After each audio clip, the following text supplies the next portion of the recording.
एक मुलाकात ऐसी शख्सियतों के साथ जिन्होंने दिया है अपने जीवन को एक नया मुकाम। रूबरू कराएंगे ऐसी कुछ हस्तियों के साथ एक खास शख्सियत के साथ मुलाकात। जयदेव पटेल के साथ नंबर 1 इंडिया न्यूज पर रात। नमस्कार दोस्तों, मैं जयदेव पटेल, आपका एक बार फिर स्वागत है एक खास शख्सियत के साथ मुलाकात प्रोग्राम में। आज हमारे साथ खास हमारे राजस्थान हाईकोर्ट के पूर्व न्यायाधीश जस्टिस पानाचंद जैन। जस्टिस पानाचंद जी, आपका बहुत बहुत स्वागत है आज के हमारे प्रोग्राम में। जस्टिस पानाचंद जी, आपसे मेरा पहला सवाल है कि अगर किसी को कोई परेशानी करता है या कोई धमकी देता है, तो अपने आप को हक को दबाने की कोशिश करता है, तो सबसे पहले इंसाफ की आस जगती है देश की अदालतों से, क्योंकि अदालतों ने अपने फैसले के जरिए लोगों का भरोसा देता है। ये हमारी न्यायपालिका की खूबसूरती है कि अयोध्या जैसे पेचीदे मसले को सुलझा देती है, तो कोरोना की दूसरी लहर में सरकारों को आईना दिखाने में देर नहीं लगाती है। ये हमारी न्यायपालिका का मूल चरित्र है, जिसमें जज की कुर्सी पर बैठने वाले शख्स के भीतर संविधान की रूह समा जाती है।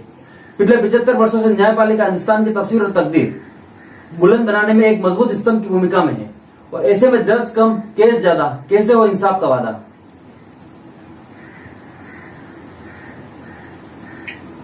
देखिएगा, जस्टिस का सिद्धांत है justice delayed is justice denied, और दूसरा सिद्धांत यह है कि स्पीडी जस्टिस, जस्टिस जो है त्वरित होना चाहिए, जल्दी होना चाहिए, और इसमें कोई भी विलंब नहीं होना चाहिए। हमारे यहाँ जिसकी नियुक्ति का चलता है सिलसिला, ये काफी दोषपूर्ण है, लेकिन इसमें सुधार समय समय पर ये है, एमओयू है, कॉलेजियम का जो है अपने नियम है, सरकार और कॉलेजियम के बीच में रिश्ता है, उसकी भी स्थिति है। लेकिन इन सबके होते हुए भी इस सिस्टम को जो है एमओयू में सनसेट लॉज का एक सिद्धांत होता है। देखिए, सनसेट लॉज एक समय के बाद जो है सनसेट होता, समय पर सनराइज। इसी प्रकार से इनमें अगर समय पर, जैसे मान लीजिएगा कॉलेजियम ने अगर लिस्ट भेज दी सरकार को, तो 6 महीने में, 3 महीने में, 4 महीने में आप कोई भी टाइम क्लियर कर दीजिएगा। अगर नहीं होता है तो टीम ने जो है उसकी स्वीकृति मान लेनी चाहिए। जब तक हमें नहीं करेंगे, जब तक इस सिस्टम नहीं सुधर सकता। इस प्रकार के कानून हमें बनाने पड़े। आज देखिएगा, कोई रिटायर होता है, रिटायरमेंट के जो 2-3, 4 साल तक उसको पेंशन नहीं मिलती है। मैं 2-3 इंस्टीट्यूशन का चेयरमैन, मैंने ये सिद्धांत लगा रखा है कि जिस रोज कोई रिटायर होगा, उसका जो विदाई समारोह होगा, उसमें रिटायरमेंट बेनिफिट मिलेगा। कोई बात ही नहीं है। आपको डेट याद है कि इस तारीख को रिटायर होगा, जब इस तारीख को रिटायर होने वाला है, हमें पूरी करनी है। अब 6 महीने को नहीं शुरू कर। तो ये जो आर्टिकल 21 में जो स्पीडी जस्टिस का दिया है, ये वास्तव में न्याय नहीं मिल पाता।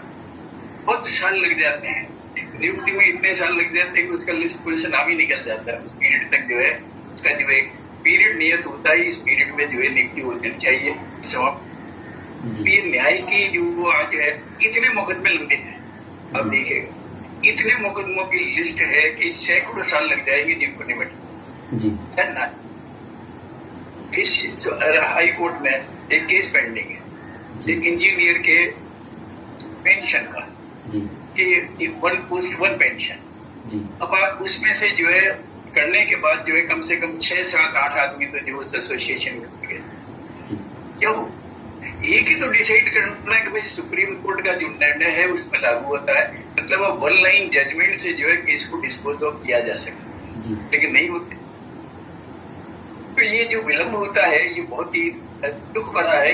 किसी की रेस्पॉन्सिबिलिटी जो है ये करनी चाहिए कानून इटसेल्फ में, जब तक इसके बिना काम नहीं चलेगा। अभी न्यायालय ने देखिएगा, सुप्रीम कोर्ट में 2 जजेस की नियुक्ति की सिफारिश की है। 2 जजेस की नियुक्ति। सर मैं आऊंगा, उस पर भी आऊंगा। कितना समय सर? मैं एक बार भी और रिटायर होने वाले। सर मैं कुछ आंकड़ा रखना चाहता हूँ आपके सामने।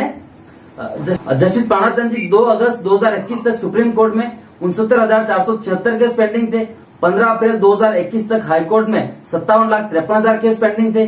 15 अप्रैल 2021 तक निचली अदालतों में 3,81,00,000 केस पेंडिंग थे। देश की अदालतों में जो न्याय मिलने की रफ्तार है, उसे देखते हुए नीति आयोग ने 2018 में पेंडिंग केसेस के निपटारे का अनुमान लगाया था। तब देश में 2,90,00,000 केस पेंडिंग थे। तब नीति आयोग ने अनुमान लगाया था कि अगर यही रफ्तार रही तो अदालतों में पेंडिंग केसों के निपटारे में 324 साल लग जाएंगे। इस पर मेरा सवाल है कि अब अदालतों के पेंडिंग केसेस में कितने वर्ष और जुड़ जाएंगे? ये तो देखिएगा बढ़ते जाएंगे। जो पेंडिंग केसेस नए अगर डिस्पोजल नहीं होगा, आप इस तरह से देखिएगा उसको, एक आदमी को 10 साल की सजा हुई, 10 साल तक उसका केस निपटता नहीं, 11वें साल आ जाता है तो भी जो है उसका केस चल रहा है, उसको सजा नहीं होगी और जेल में बंद है। अब इससे दुख भरी घटना और शर्मनाक घटना हमारे न्यायपालिका के लिए क्या हो सकती, क्या उसको न्याय मिलेगा? अगर वो छूट जाता है तो उसके 10 साल कहाँ जाएंगे? इसी तरह से देखिएगा डिसमिल का है, डिसमिसल हो जाता है, पिटीशन पड़ी हुई है और रिटायरमेंट का टाइम आ जाता है, बेचारा जो मर जाता है। तो ये जो है तो 2-3 बातें हैं। एक तो जो है हमारे यहाँ पर जो नियुक्ति है वही बहुत कम लोगों की है। पर्टिकुलर केसेस की तादाद पर वहाँ पर दूसरे देशों में नियुक्ति की जाती है कि इतने केसेस पे एक दिन, हमारे यहाँ उससे जो है 10 गुनी है, फिर भी नियुक्ति नहीं होती है। कहाँ जाएंगे आप? किधर ले जाएंगे देश को? लोगों को न्याय नहीं मिल रहा है, गरीब को न्याय नहीं मिलता है, गरीब को निकाल देता है, देखेगा अब नाराज होकर जो है उसका जो बॉस है वो निकाल देता है, पढ़ सकता रहता, उसकी जिंदगी कैसी चलेगी?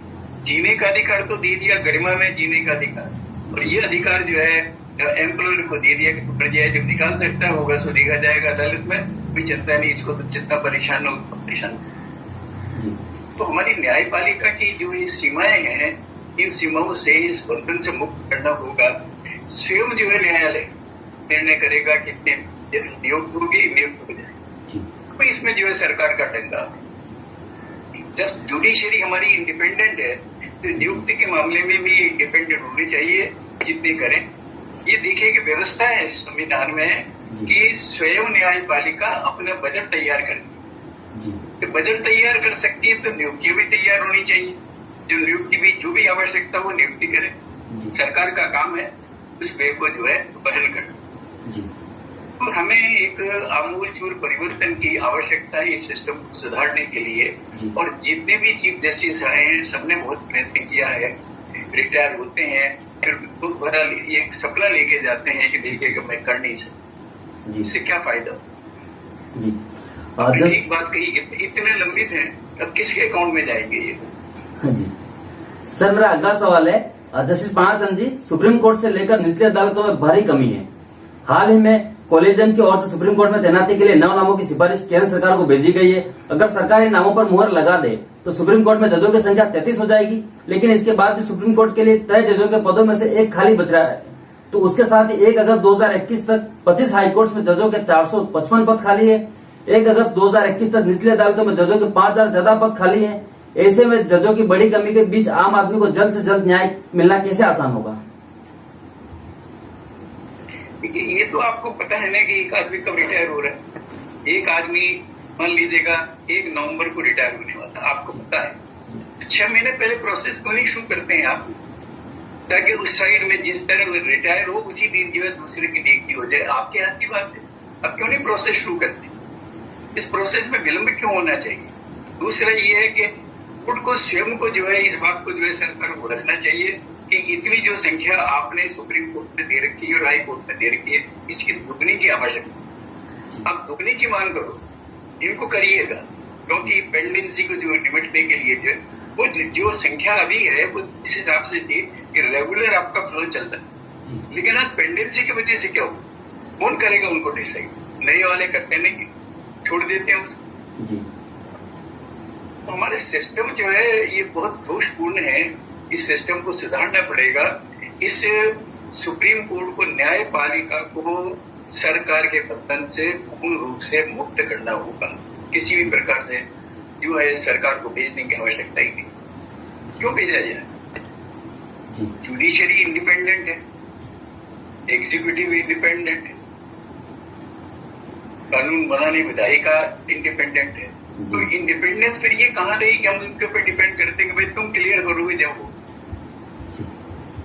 रिटायर्ड जजेस हैं, उनकी नियुक्ति के संबंध में एक प्रोविजन है कि उनकी नियुक्ति जो है चीफ जस्टिस उस हाई कोर्ट का कर सकता है डायरेक्ट, कि मुझे रिक्वायरमेंट है, प्रेसिडेंट को चिट्ठी लिखेगा और उसको, ये प्रावधान है आज हमारे संविधान में। लेकिन कोई भी ऐसा केवल एक केस मिलता है या 2 केसेस मिलते हैं जिसमें इस तरह का कोई अपॉइंटमेंट नहीं कर सकते हैं। जी जो आदमी रिटायर हो रहा है उसको कर नहीं देगा, जिसको चाहे उसको कर नहीं देगा। तो एसोसिएशन है रिटायर्ड जजेस, रिटायर्ड जजेस के एसोसिएशन ने एक रेजोल्यूशन पास किया और रेजोल्यूशन पास करके सरकार को सुप्रीम कोर्ट को भेजा। जी ये सब जो है रिटायर्ड जजेस की आप नियुक्ति करिए। हमें जो है किसी वेतन का लोभ नहीं है, हम देश की सेवा करना चाहते हैं, हम रिटायर है, हमारी पेंशन आती है। आप जितना भी जो देना चाहें आप दें, न दें तो कुछ मत दें, हम जो है देश की सेवा करते नहीं करते भाई अपॉइंटमेंट। जी दूसरा ये कि जितने अपॉइंटमेंट है इसमें एक और बात है, उसमें और छेद हो जाता है, उसमें और कमी आ जाती है। कमी इस तरह से आ जाती है कि कहीं ट्राइब्यूनल में कर दिए, हाई कोर्ट के जज को नियुक्त कर दी, कहीं दूसरी जो है जो कमीशन है मानियुक्त है। तो पहले ही आपके यहाँ तो कमी है और आप जो है दूसरी जगह उनको लगा, उसके लिए दूसरा होना चाहिए। वकीलों में से लोग सिलेक्शन का जो है जजेस के अलावा वकीलों में से लोग, अभी भी ये प्रश्न आया था कि हाई कोर्ट के जजेस के लिए सुप्रीम कोर्ट बार जो है इस तरह से रेजोल्यूशन पास करके भेजे, जिनके नाम भेजे हो। ये भी एक तरीका, हालांकि ये तरीका ठीक नहीं है, लेकिन एक तरीका दिया गया और इसमें एक की नियुक्ति भी हुई। जी तरीके तो बहुत हैं, इन तरीकों को कहाँ ले जाएंगे आप? अमल करने की आवश्यकता है, एक इच्छा शक्ति की आवश्यकता है दोनों के लिए। समझ में नहीं आता है, सुप्रीम कोर्ट तो सुप्रीम कोर्ट है, डायरेक्शन दे सकती है सरकार। ये कहता है नहीं आपने 6 महीने में किया, डीम्ड टू बी अपॉइंटेड।